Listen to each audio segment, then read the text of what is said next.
didn't realize this was going to be a religious presentation. Yes, yes. Well, my religion, people of other faiths and denominations are very welcome, of course. But most importantly, inventory is our single greatest cost, and it has remained that way since our inception, really. This year, meaning last August to this August, it's about 42% of our total budget. And that's down, believe it or not. The year before that, it was 48%. Oh, wait, I'm sorry. I have charts to demonstrate this. So this is the past year, as you can see, or I'm sorry, this is 2021 to 2022. 35% of our total budget was distribution inventory and 13% was publishing inventory. And in the past year, due to largely these systems and having to tighten our belts budget a little better, we cut back distribution inventory to 27.2% and printing inventory or publishing inventory to 15.2%. So that's actually, publishing is up, but distribution is down 8% of our total budget. But mind you, 8% of our total budget is $400,000. So you have to hold, 8% may not sound like a lot, but it's quite a bit in terms of physical books taking up physical space, which I'm sure receivers can testify to. So this is really an attempt to just have a little more agency in our lives. And so, we're now only spending, $1.3 million a year on inventory, but that's better than it was. And the longer we go back, that number wasn't necessarily bigger, but it was a larger percentage of our budget. And, the further we go back, it would have been, as much as like 80% of our budget, which is kind of horrifying to reflect on now. And more importantly, that doesn't work for a any number of reasons. So, in fact, the more that we cut our inventory budget, the less risk we have. Wait, I think I might have made oh no, I didn't put this one into a slide for you. So we're going to hang out on this one a little longer.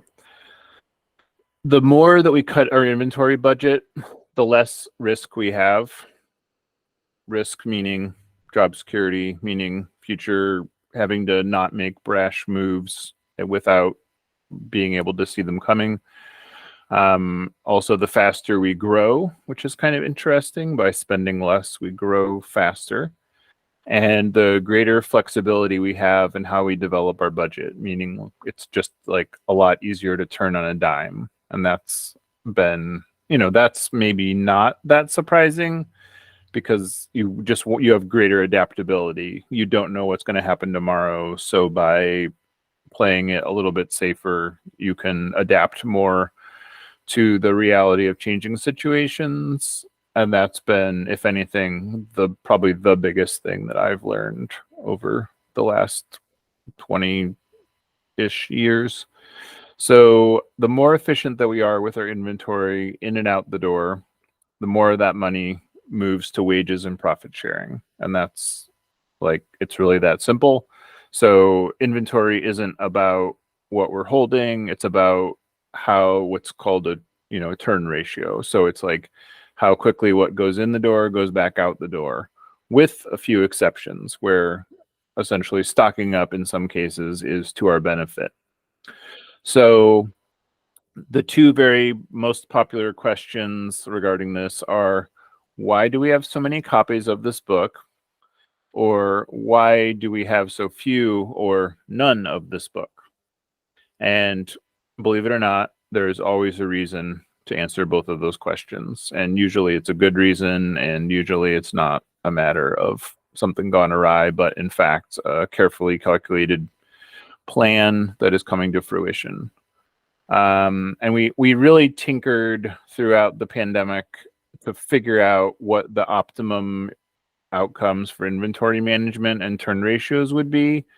And that involved a lot of looking at what was happening in practice and what we wanted to happen in practice, and then trying to optimize based on that. So, looking at what what we actually earn after all costs on each book, and then also what each book on the shelf is costing us. Those were probably the two biggest takeaways.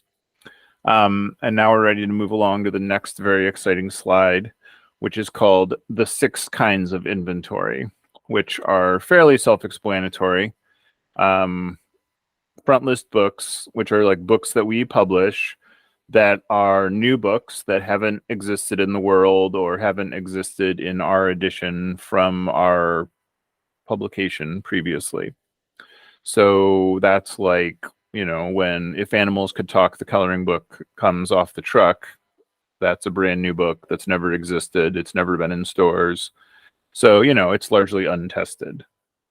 And then backlist publishing, which are our older books. Oh, I'm sorry.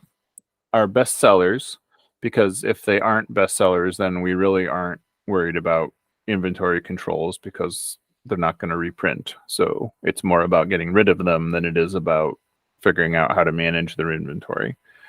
So, and then distributed books from other publishers, and they also have the same 2 kinds: backlist, which is their older best-selling books, or books that may be best-selling for us but not for them, and then their new publications. And then for most other publishers, they're only concerned about their new publications. Those are the only ones they tell us about. Oftentimes, the salespeople are so overwhelmed that they do not even mention the existence of their backlist. And we really have to try to explain to them that's really where the gold is, and please send us their best backlist if they're a new vendor with us.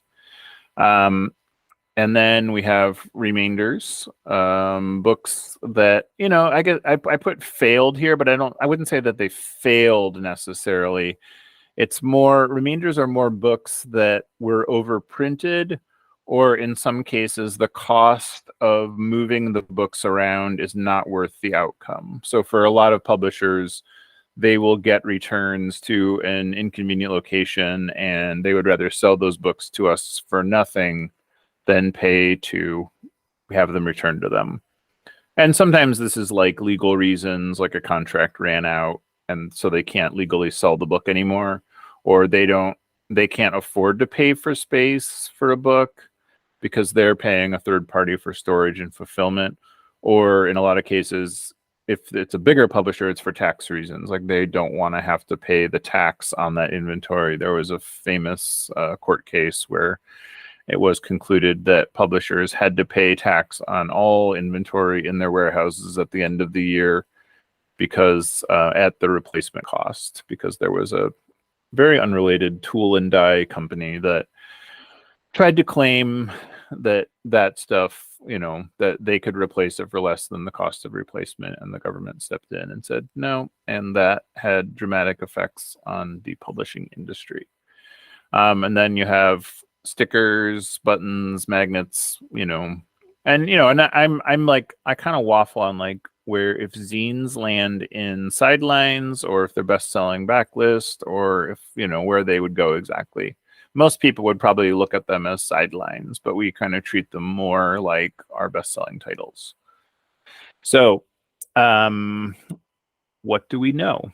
We know that we earn a 3% profit on most distributed books. That's our average after all costs, even without making a mistake. That's after the cost of inventory, the cost of labor, the cost of, fulfillment and shipping and receiving and, sales and invoicing and, getting the customer to pay. We make 3% on that invoice, which, we make up for that in volume. It's not as shocking as it might sound, but that does mean that when you're looking at an invoice of distributed books, we literally get 3% of that money, and then that goes honestly mostly into inventory, and anything that doesn't go into inventory goes into profit sharing. So that's the other reason why like being efficient with this is so important. We make 24% on published books. That's considerably better. Obviously, it's 8 times as much. So that's why we focus so much more on that.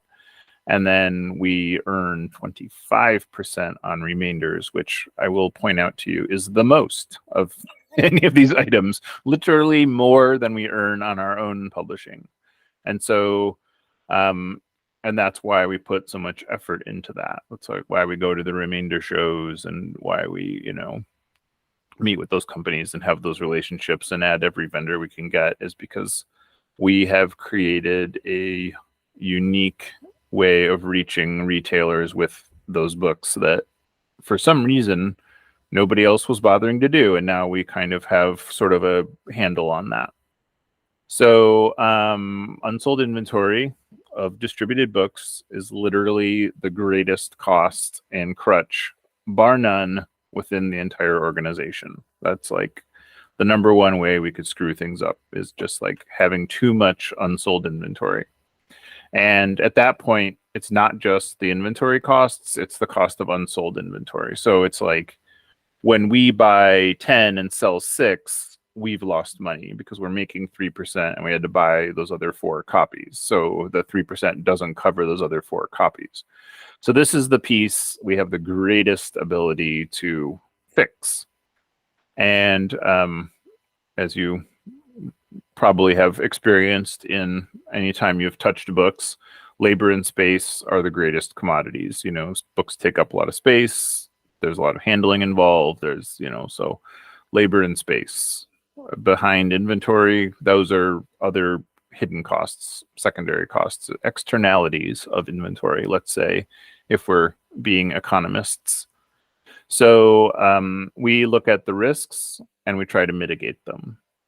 A poor publishing program is literally the greatest risk we could have. We could be bad at making books. We could make books that nobody wants. We could make books that nobody wants to buy. We could make books that everybody loves, but nobody buys or reads.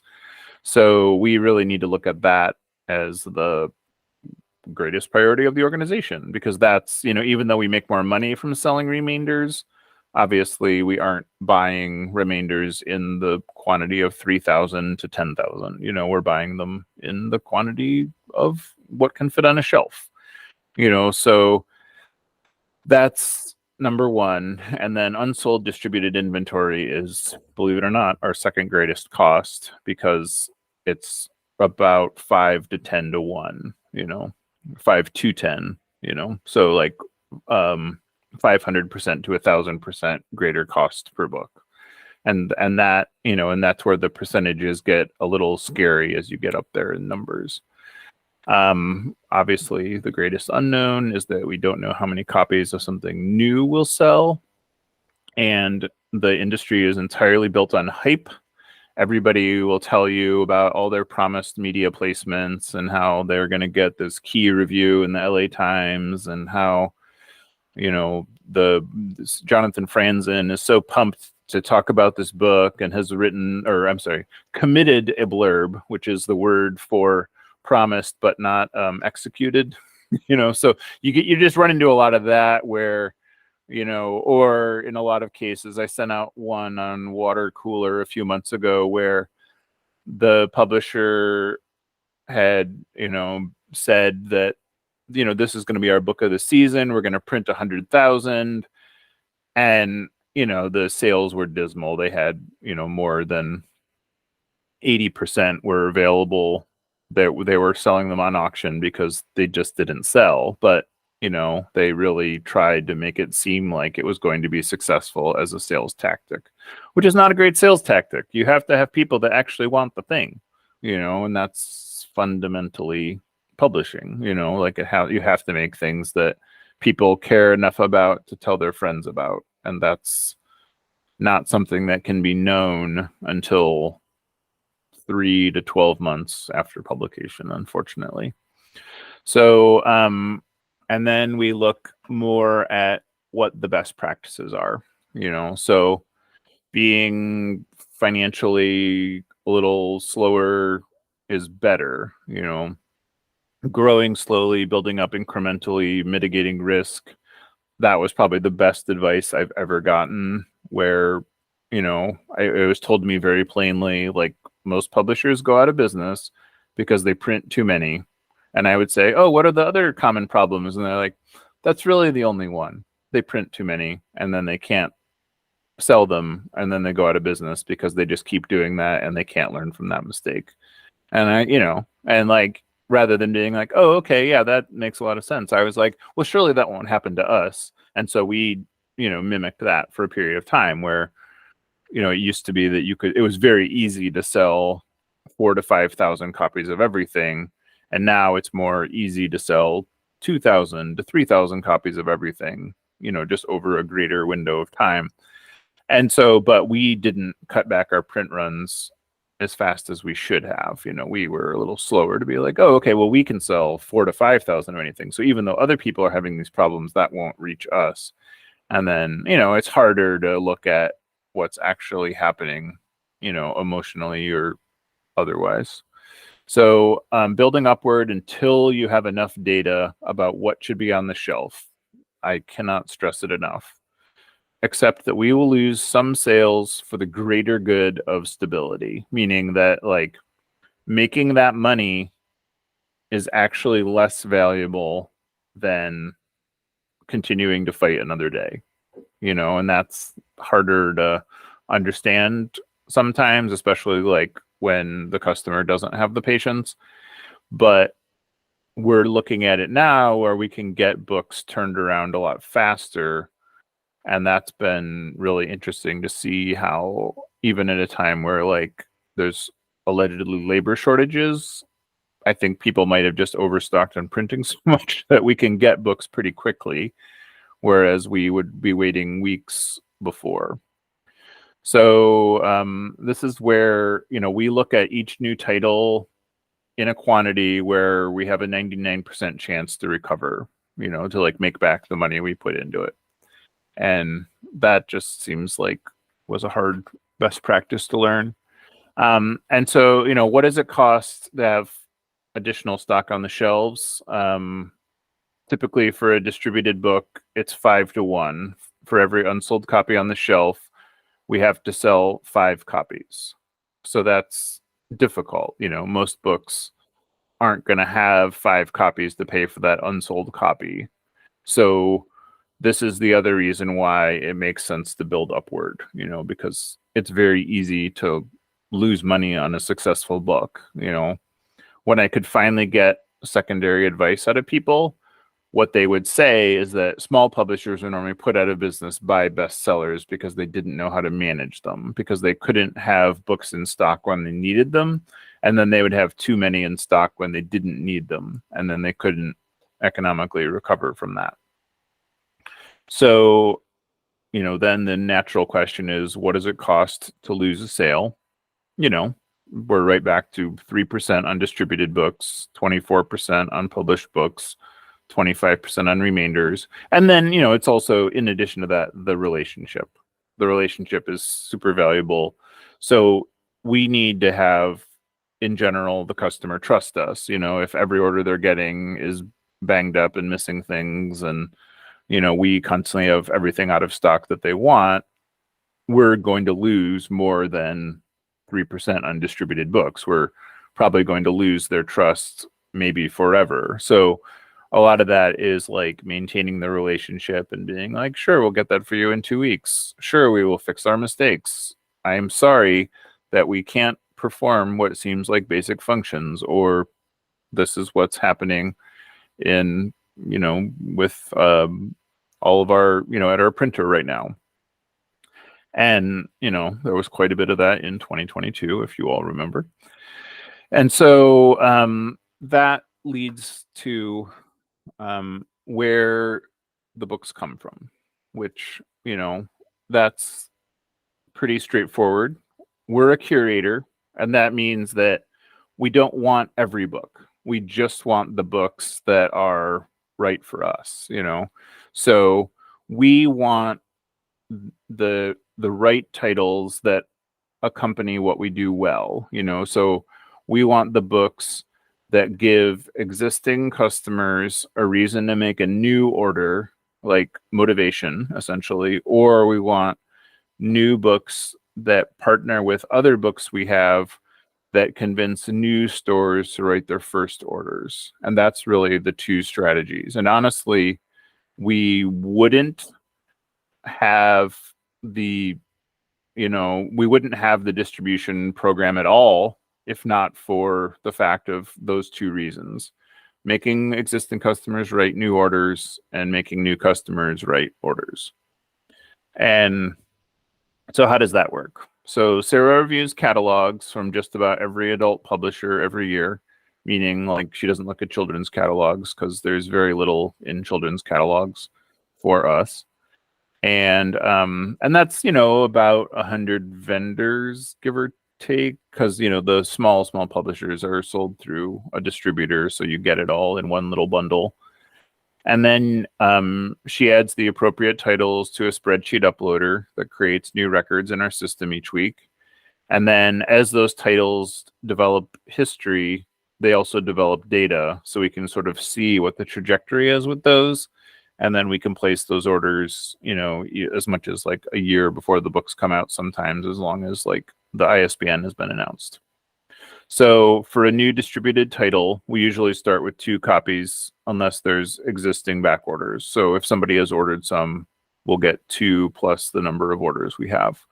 And again, that's just because that's the best way to work upwards. And then sometimes the book will be overprinted in the conventional market, like we talked about. Or the books, they're in a pain in the ass location. The publisher is not going to pay to have them returned. And then we are offered those books at a steep discount. It's usually about 88% less than what we pay for them new, which, because when you look at these numbers on paper, we get typically a 58 to 60% discount on new books, which doesn't sound that different from what is effectively an 87% discount on remainders. But it's actually hugely different in practice, because when you're cutting from 58 to 87, it's like a fifth of the price typically. And that, like looking at percentages on real numbers in that scale, like it's shocking because it doesn't seem like it would be that much difference. But it's usually the difference between like $7 and $1.50, so, or sometimes even more than that, And a lot of times this is what these prices come down to isn't about demand or supply or anything else. It comes down to what you can resell them for on Amazon. And since that's not what we're concerned about, we're just sort of like skating in parallel alongside all of that. Like we're doing our own thing that isn't concerned about all that. So that's the other reason why like the remainder dealers are usually thrilled that we'll buy some book for 35 cents a piece, by the hundreds, is because they're like, what are you going to do with it? And we're like, oh, we're going to sell it. And then they're like, but it's like completely saturated on Amazon. And we're like, oh, that's not what we're concerned about. That's not like who we're selling it to. And, also the other thing is like, no book will be saturated forever. But so for a new remainder title, we start with 6 to 48 copies, usually 12. And since these are how we afford to fund most of our operations, we're like a bit more commercially minded in those acquisitions.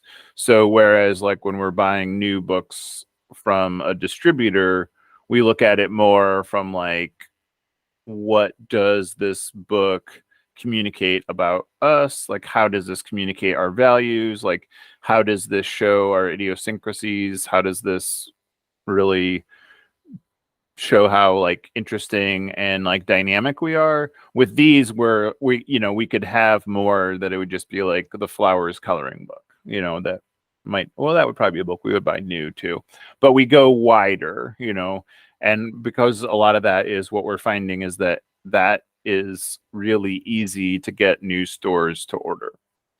And so next, how this works in practice is that once per week, we look at the logs for all the publishers. So let me bring up my screen again.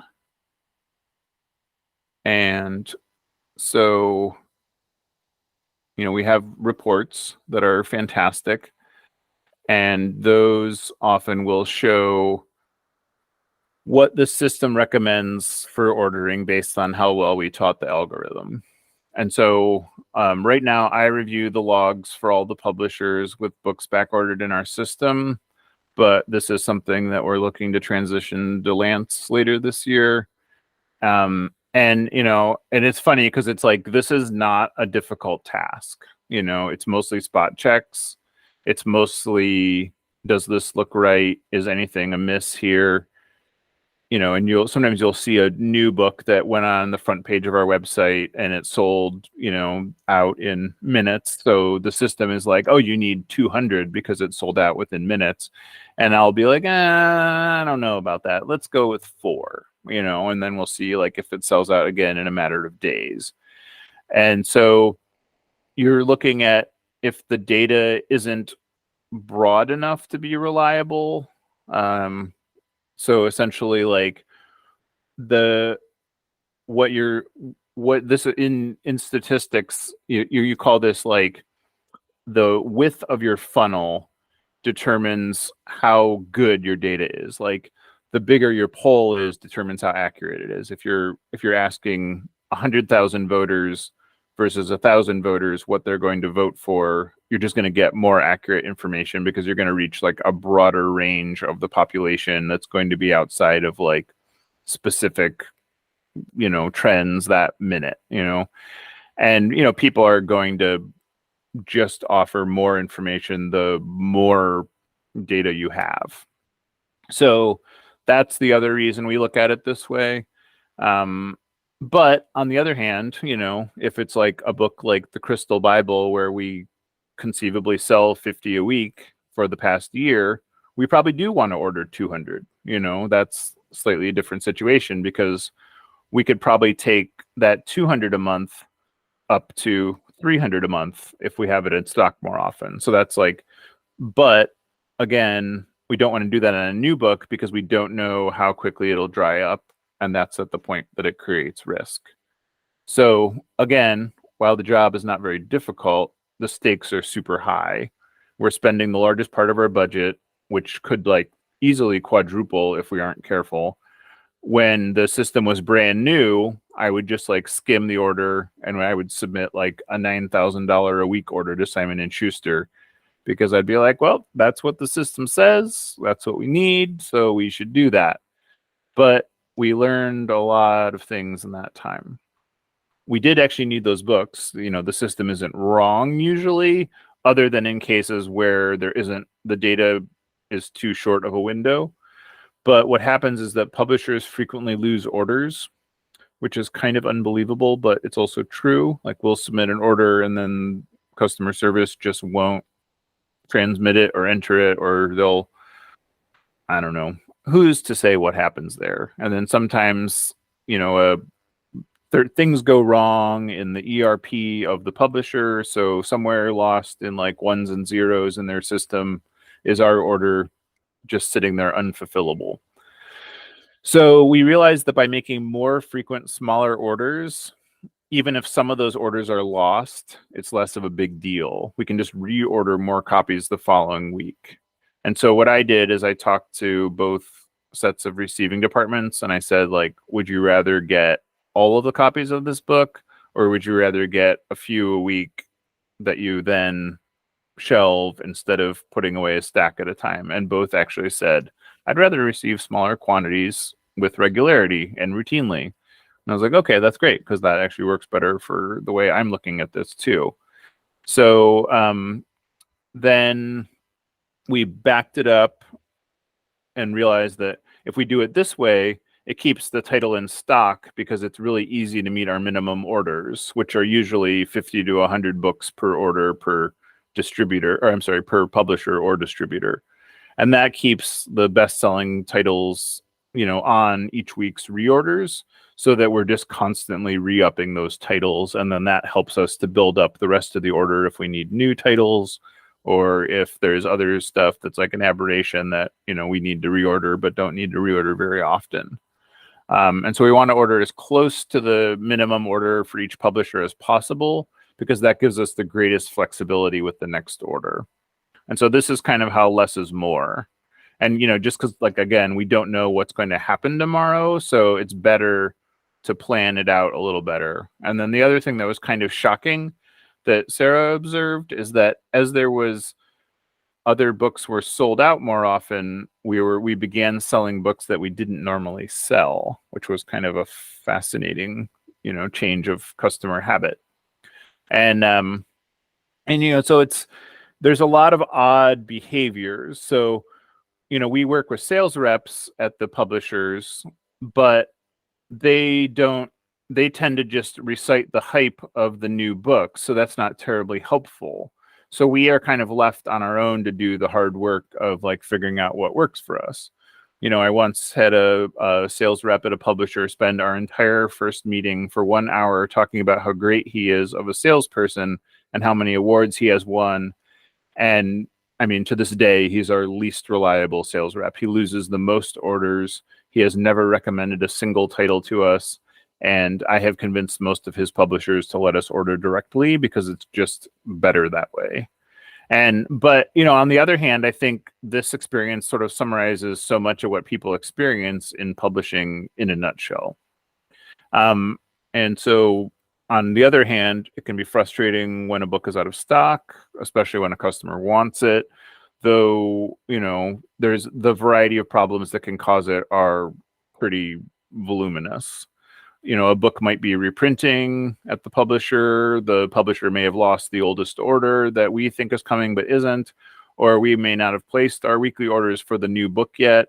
There's just so many different reasons. So again, it's just like by just like frequency of reorder, that's the best way to go, it seems.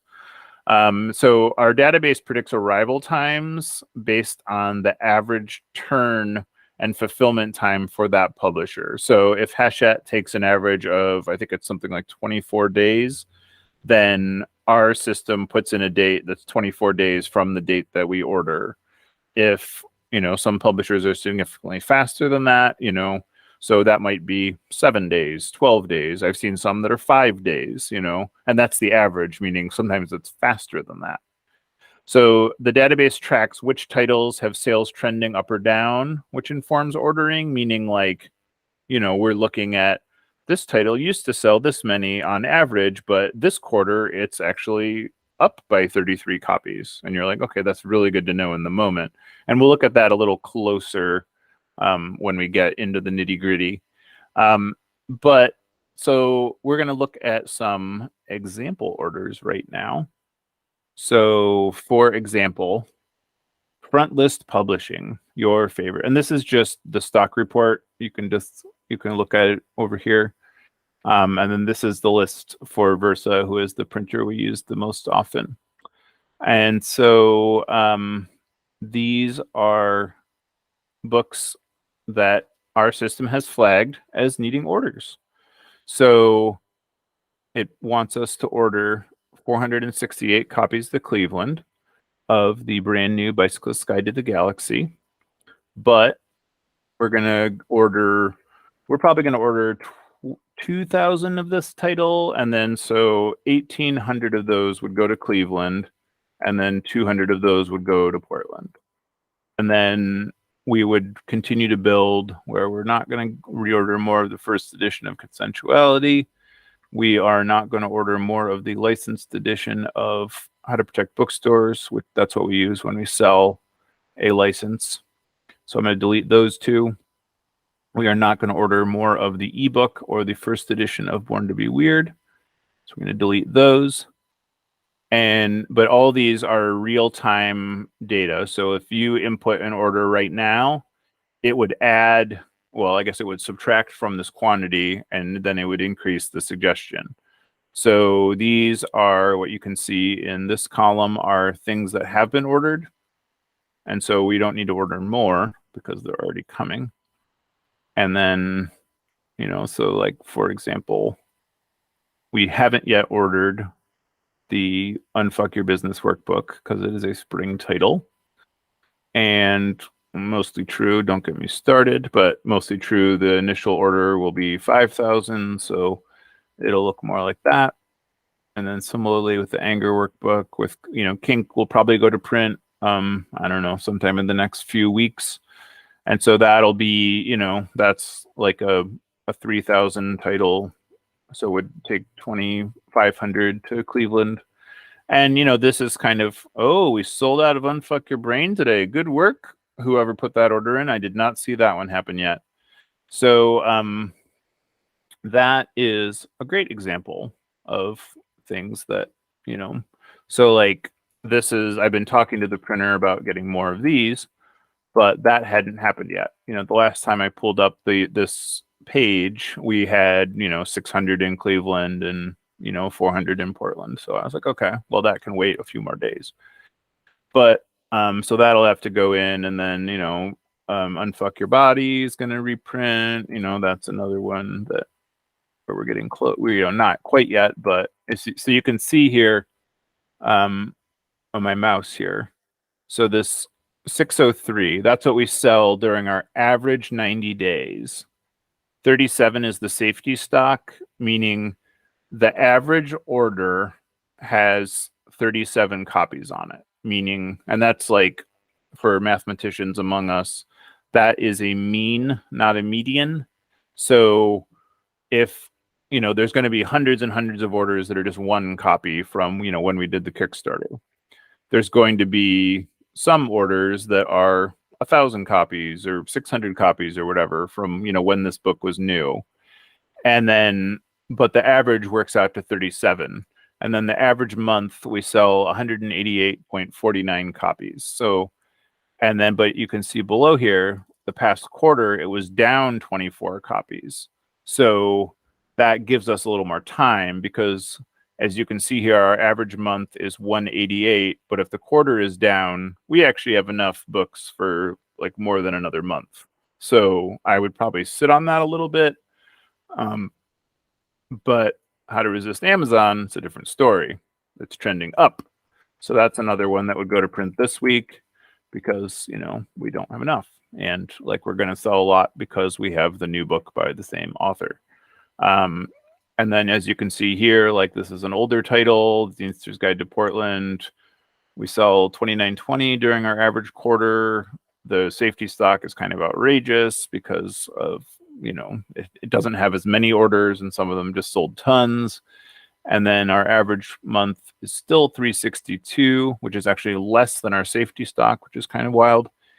And then, but we're way down, so we're now selling 300 fewer per quarter. So we will, like, this is a book that we wouldn't reprint anytime soon because of what's happening with it right now. So actually we'll go back if people have questions in a bit. But so this is, like right now we would be looking at Unfuck Your Brain. Mostly True isn't done yet.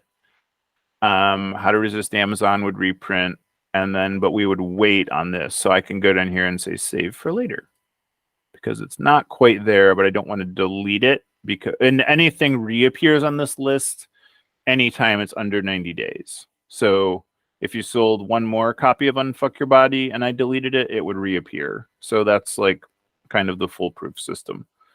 But right now, How to Resist Amazon, Unfuck Your Brain, Bicyclist Guide to the Galaxy. We've been waiting on the Library of Congress, and we're going to have to give up on them because, well, we can't wait forever. And then we just reprinted Make Your Place. We're not going to print it again. And as you can see, that's another one that's downtrending. But in the old days, we would have reprinted it anytime it went under 5,000, because those numbers were so dynamically different. And then, so you can see that's kind of how a combination of, like Unfuck Your Brain is a best-selling backlist. How to Resist Amazon, I guess, is almost backlist. But some of these newer books, they're in the negative. We're building orders as we figure out how many to print. And, we also know with a book like Bicyclist Guide to the Galaxy that we're not going to sell as many long-term as we do with a book like Unfuck Your Brain. Like, it's kind of a book that like saturates and satisfies, whereas like Unfuck Your Brain just like keeps finding new people and audiences. And we got interest in Vietnamese for it today. So you can enjoy the thought of that book being in, I think it's 34th language. and then we're going to meet with even more publishers to license that this year. So that's a combination of front list and backlist publishing. And then this is A to Z, who now handles both, curiously, our enamel pins and our decks, and we can do both at one place. So you can see similarly, it's like Divine Decode Tarot. We've got 5,000 on order. We don't need more. And you can see that's like shaping up pretty nicely. And then a lot of these, there's orders to Portland, there's not orders to Cleveland. It's because they can only ship to one location. So what we'll do is we'll put those orders in to forward them to Cleveland rather than making a separate order, because making a separate order costs an extra $4,000, which we don't need to spend because we can just take half of them and put them in separate UPS boxes. And then, we have like the Intimacy Conversation deck that's forthcoming. So that'll come up later. The Pittsburgh Tarot, that's forthcoming. So this one's like in good order. Like we don't need to do anything. So I would just like leave that one. Wait, isn't this the same thing we already looked at? Oh yeah, I'm sorry. And then when we're looking at distributed titles, we sort by, you click on stock report, and then the first thing I'll do, so this is alphabetized by distributor, anything that has less than 90 days. It's 1,769 titles. So I would click on PDX quantity, and I would ignore all these front list titles. And I would ignore this sticker and this, still front list, still front list. And then this is like a book that they put it in. Yeah, don't get me started. So the first one is Witchcraft, Sorcery, and Superstition. It's -12 in Portland. We have none on order. So it says we should buy 20. And so this is the suggested order for Simon & Schuster. It's 632 titles and $4,500. That's a lot of money. So the first thing I would do is I would say, show me what 30 days looks like rather than 90 days. And then it says, oh yeah, that's actually quite a bit less. And then I will do a little of a proof, here to see like, okay, well, we probably should have some in Portland. We shouldn't have none. And then, so this is a new, I wonder why it's eliminating this new title. So this is a front list title from a publisher that we have never ordered before. It says the historical sales are 0, but it's suggesting we don't order any either. Normally 2 will be the safety stock rather than 0. That may be a bug. Might have to talk to the coding department about that one.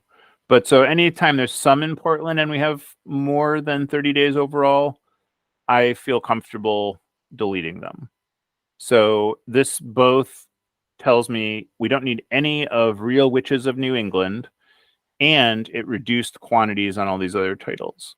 So that took us from $4,500 to $1,100. And that seems about right, because that's about a third.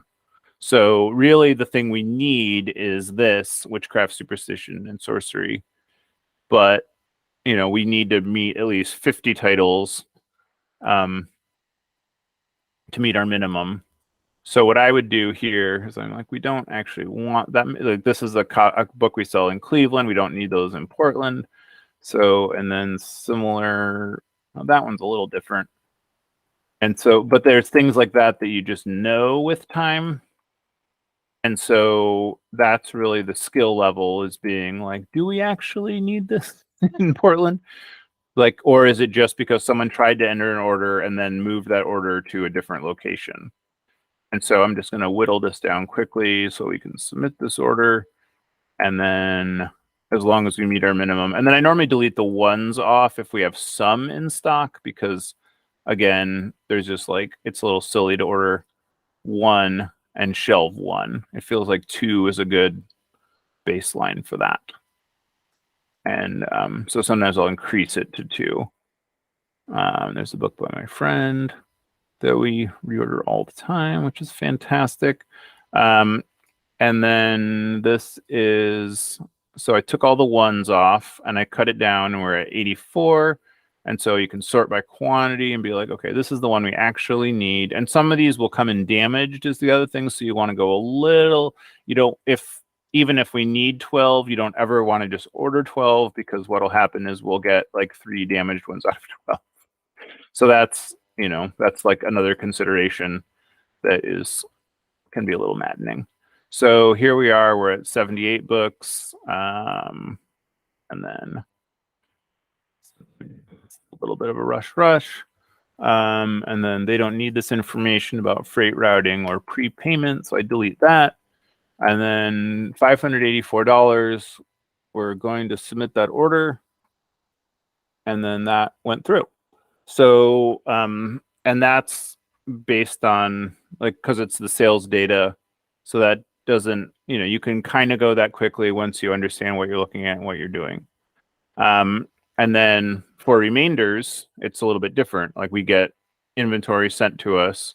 So this is Texas Bookman. They have 1,088 copies. We already have 10 in stock and 2 on order.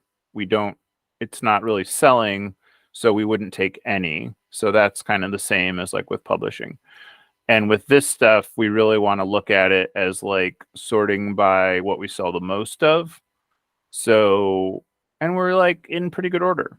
So with this stuff, we can hold up to 6 months of what we know to be 6 months. And then sometimes you'll have something like the Power of Crystals where it's like dropping off. So 208 would have been 6 months, and now 196 would be more like 6 months. So that's kind of what goes into that. And then everybody's favorite, A Handful of Stars, which takes up so much space.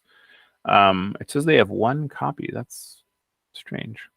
I'm sure they have more than 1 copy, but we're not going to get more yet, because that's one where I know we can get it for 50 cents elsewhere. So we'll wait until somebody has a bunch of copies at 50 cents, and then we'll buy them all.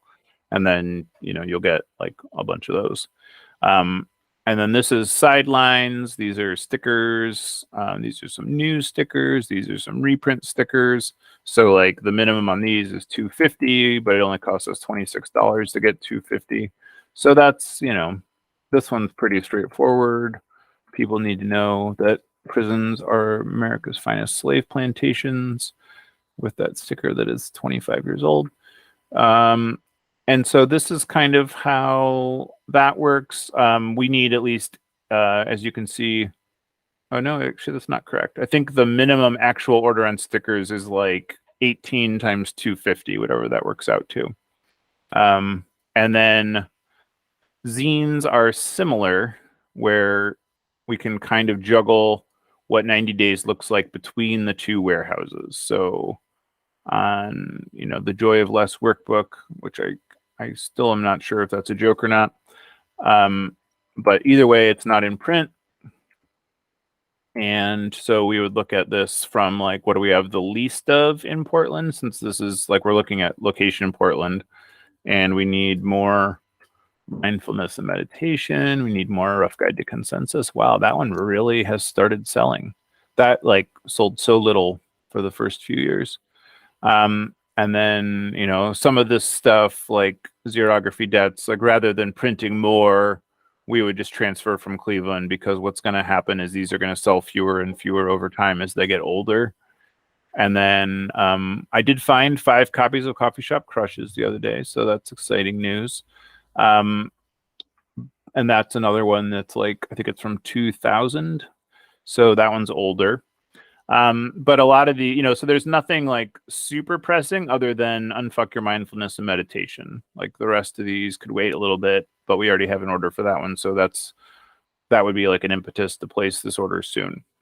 But that's kind of like what's the consideration is, like we're trying to make it so there are as few bumps for as short a period of time while spending as little money as possible, because the honest truth is that the biggest benefactors of these sales are the big 5 publishers, who are doing billions of dollars in sales annually anyway. So like, I'm not exactly worried about them. I'm more worried about like us and our future and the smaller publishers and, people, so like we do show preference, for example, to people that have been generous with us, will be a little more careful about keeping their stuff in stock. Like Red Wheel Wiser has been very friendly with us. So, we look at that stuff.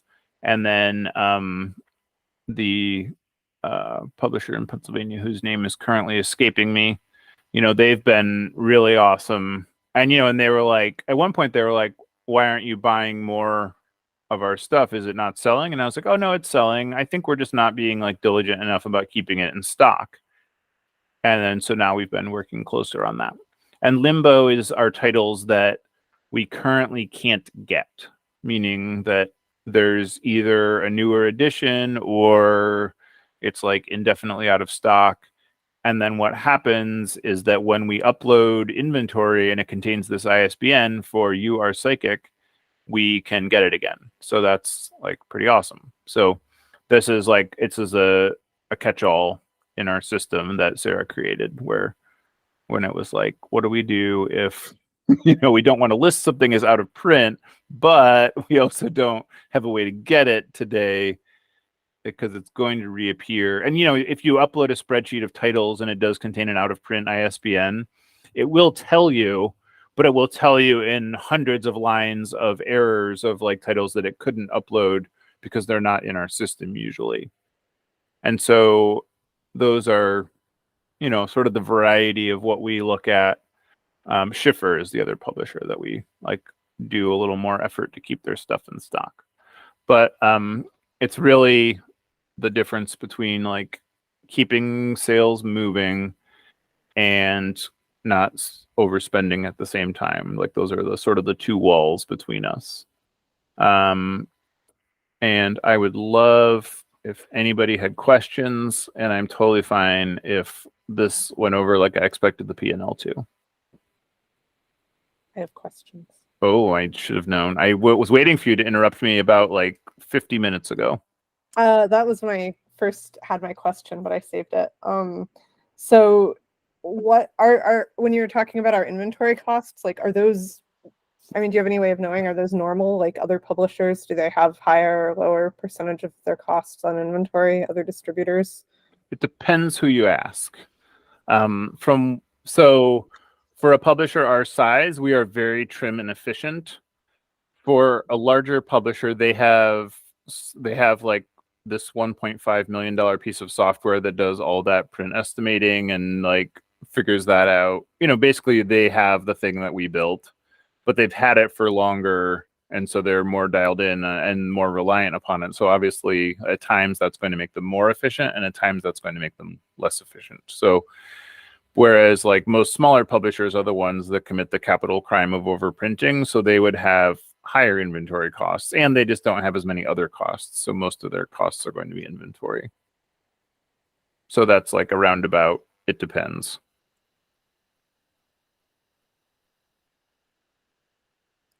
If anyone else has questions, please ask them. I can keep going, but I would like to give you all a chance. Is there a chat? There is, but we're just chatting. Oh, okay. Well. So one thought I had while watching you go through that process was, would it make sense to be able to mark a product option as do not reorder so that it didn't show up on your stock report? I'm thinking of like older editions of books we're never going to reprint, or things that we've decided to like sell out and not reorder. In fact, that's such a good idea that we have that option already. We do. Where is it? It's the little box you check in, and then it makes it not appear on the stock report. Amazing. Okay. Mm-hmm. Though like older editions, it's a mixed bag though, because what happens is the older editions tend to be the ones that come up on remainder. Right. And then when you order them from the publisher, they're like, no, there's a newer edition. We can't sell you this book because we don't have any.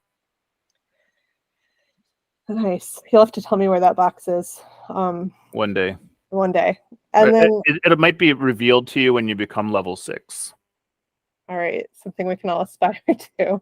I don't know. I think I need a bigger carrot than that. My other question is like, is there a way, or would it make sense for there to be a way to indicate in the stock report and POs if something is primarily a Cleveland or a Portland title? Because it seems like that's another thing that you had to like just know? That is a fantastic idea. That would be really helpful if there was a way to like look at where they were selling primarily. And mostly those are remainder titles, so that's a little like, like we kind of know. But there are cases where there are former remainder titles that we now order new, and that's where it gets a little dicey. Cool. We'll talk it through later. Yeah. But yeah, that's something that differentiates a little bit, could help. But in most part, it's like it's pre-dialed in, and like I think seasonality would be the thing. Christina's really harped on this for several years, that we kind of treat the year in equilibrium, whereas like Halloween books are obviously going to sell more during Halloween, which apparently is in July now.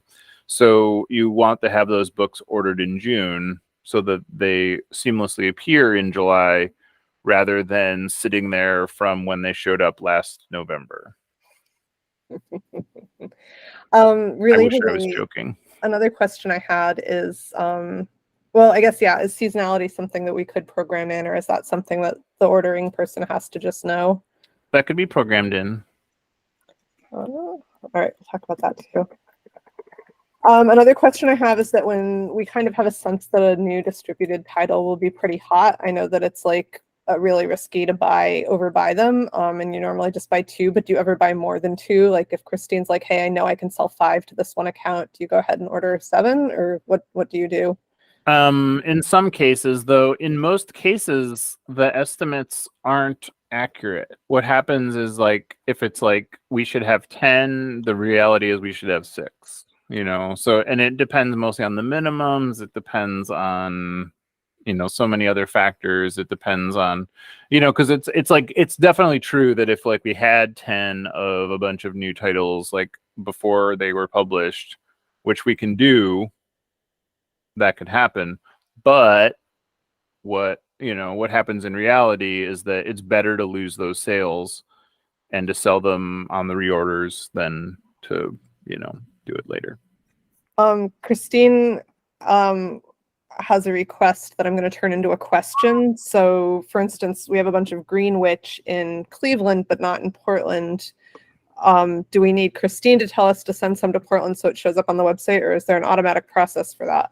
I'm so sorry I left out a part of the presentation, which is that there are components where we also we have a whole separate system for transferring inventory from Portland to Cleveland and vice versa. But normally that's like what I was showing you is Xerography debt, where if we have 23 in Cleveland and we sell 24 and a quarter, we're going to send 12 to Portland. We're not going to print 25 more.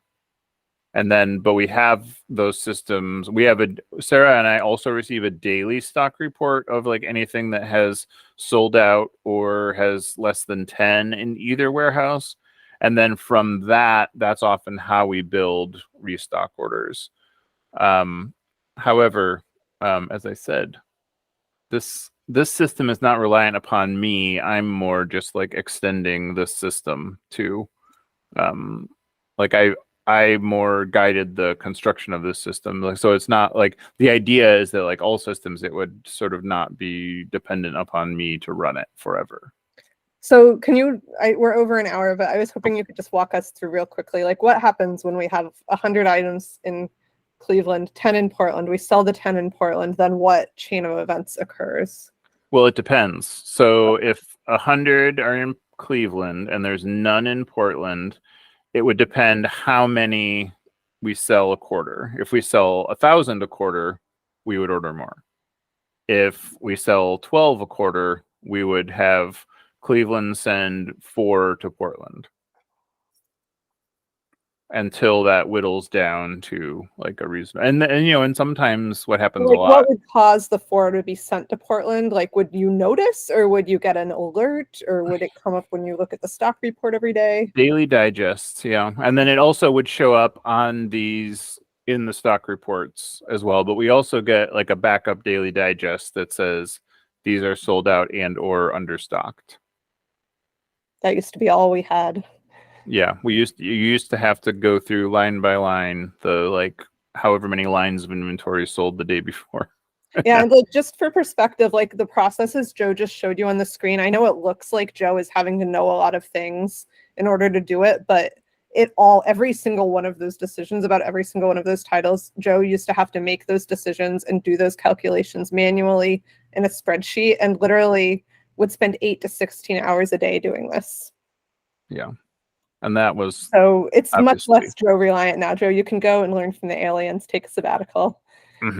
So the computer does all the math, and the computer flags which and then, there was a while where it took me to trust the computer, and then I was like, oh no, the computer is actually pretty good at this. It's only like human errors are the only real errors. So what happens, it's like and now we have a couple different backup systems, so that's the other thing that's been pretty good for us. Thank you so much for sharing this. I don't know if anyone else, I mean, I feel pretty familiar with these systems, but also somewhat overwhelmed by that level of information. Does anyone have any more questions, or feel free to bring them up later?